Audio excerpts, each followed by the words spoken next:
for me personally, it is important for me to go ahead and affirm that I think same-sex couples should be able to get married. Gay marriage and its major social implications.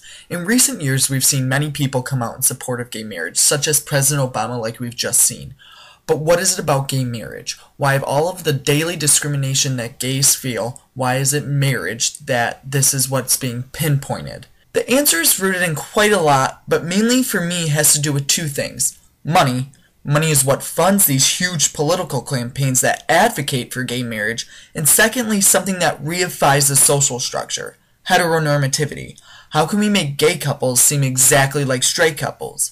John D'Amelio writes a little bit about the history of marriage and how with the Puritans, marriage was just a symbol of connecting two individuals based solely on reproducing enough labor, or as children as they also happen to be called, to work their land.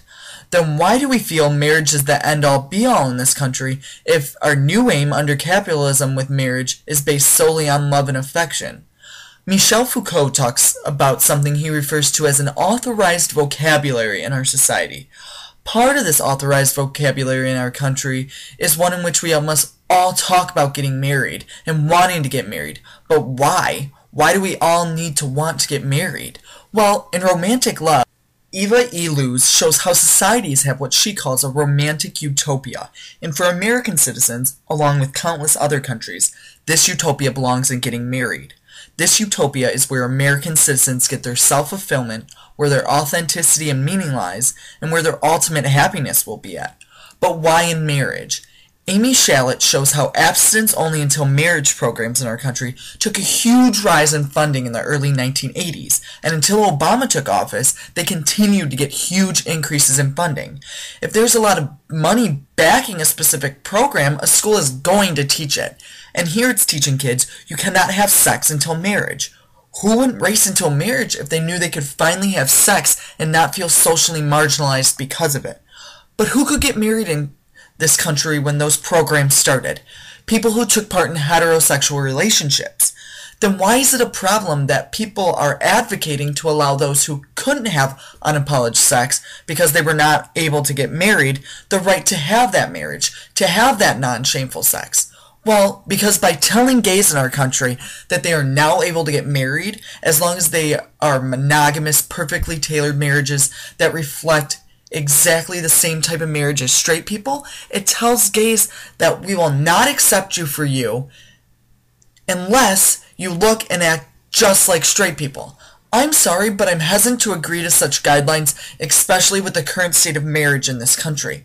In Alfred Kinsey's studies on sexuality, he found that a whopping 50% of all married males and 26% of all married females that took part in his study had some sort of extramarital affair. So rush, rush, rush to the altar, gays, so you too can be cheated on. No thanks. So money backed these huge school abstinence programs, but what other factor does money play? By looking at this chart here, we can see that 5 out of the top 10 contributors to a marriage equality bill in Maine in 2012 were extremely wealthy multimillionaires. And I may be wrong, but I think that they lived quite different lives than those working class gays in, say, the state of Michigan, who fear losing their jobs every day because they're not protected under the law. But marriage it is. Marriage is the end-all be-all. It doesn't matter that gay people across the country are discriminated against when it comes to housing, to employment, to education, based solely on the fact that they are gay. My guess is that the need for funding for those political campaigns have a little higher need than the marriage equality one. So am I saying that we need to stop advocating for marriage equality across the nation? No. But what I am saying is that we need to take a more holistic approach to our advocacy efforts and think more fully about all the discrimination the gays in this nation feel, not just those linked directly to our love lives. We need to be more cognizant of all the discrimination on all fronts, not just those that have to do with marriage.